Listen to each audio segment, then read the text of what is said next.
One of the things that got us most excited about the very idea of doing a futuristic Batman show was the ability to design Gotham like all over again. Gotham City has grown up in steel and glass, and in a sense has lost its humanity. In many ways, it's more technological, yet it's also more dangerous than the original Gotham City.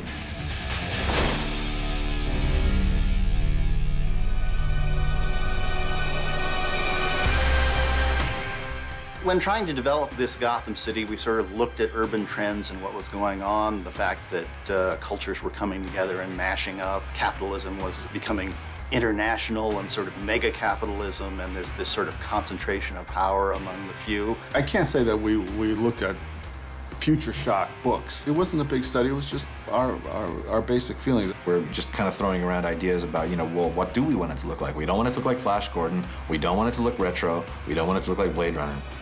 Inevitably, you still kind of end up with some of those Sid Mead kind of design elements, kind of the sleekness and the, the kind of weird, industrial kind of shapes. But we were also looking at things like, anime. Something along the lines of a Neo-Tokyo, but we didn't want to get it too detailed and overly complicated looking. We wanted to create this sort of sense that the city has grown not only in size, but in scope and in a population. There's some Asian or Chinese caricature kanji in the advertising just to show a little bit more of the globalization of Gotham. It seemed that they were more progressive in Asia than we were here at the time, and so they were coming up with all these new gadgets and things.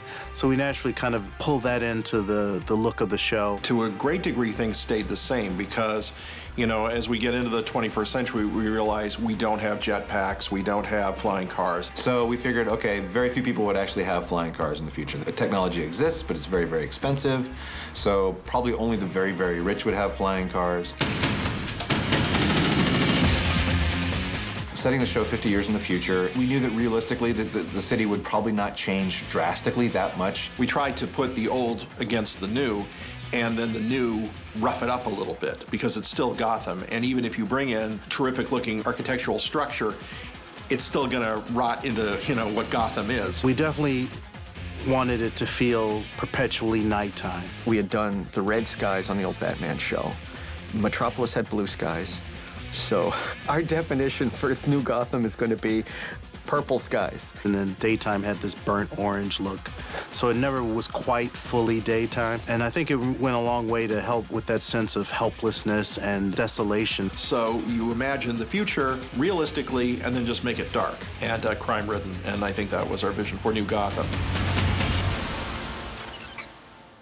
The Gotham we wanted to do was more elevated.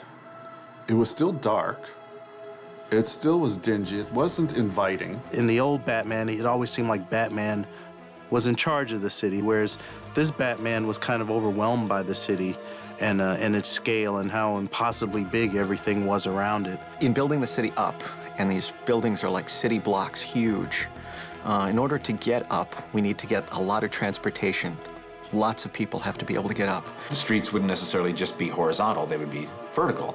So this gave, Glenn Murakami, my art director on the show, he came up with this really weird idea of like these vertical subways. The city's so tall that you actually have to take a subway car to get to the top. Buildings not only are vertical, but they're slanted. When you're panning across it, give more motion and more movement. We just wanted scale, lots and lots of scale, so that everyone felt like they were tiny compared to the landscape they were against.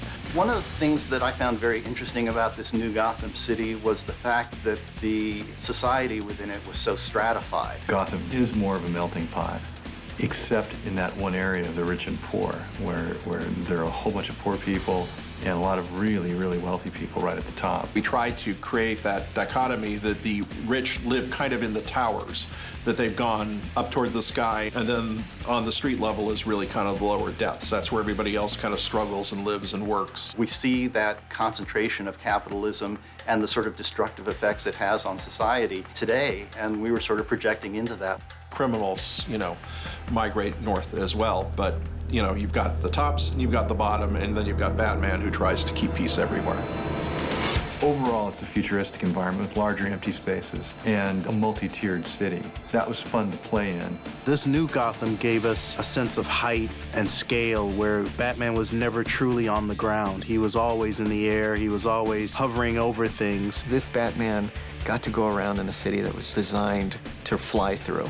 The thing that we always try to do in all of our shows is we always say, okay, we don't necessarily have to be realistic, we just have to be convincing. You always had to find that line between not too futuristic, you want to keep it believable, but still fun.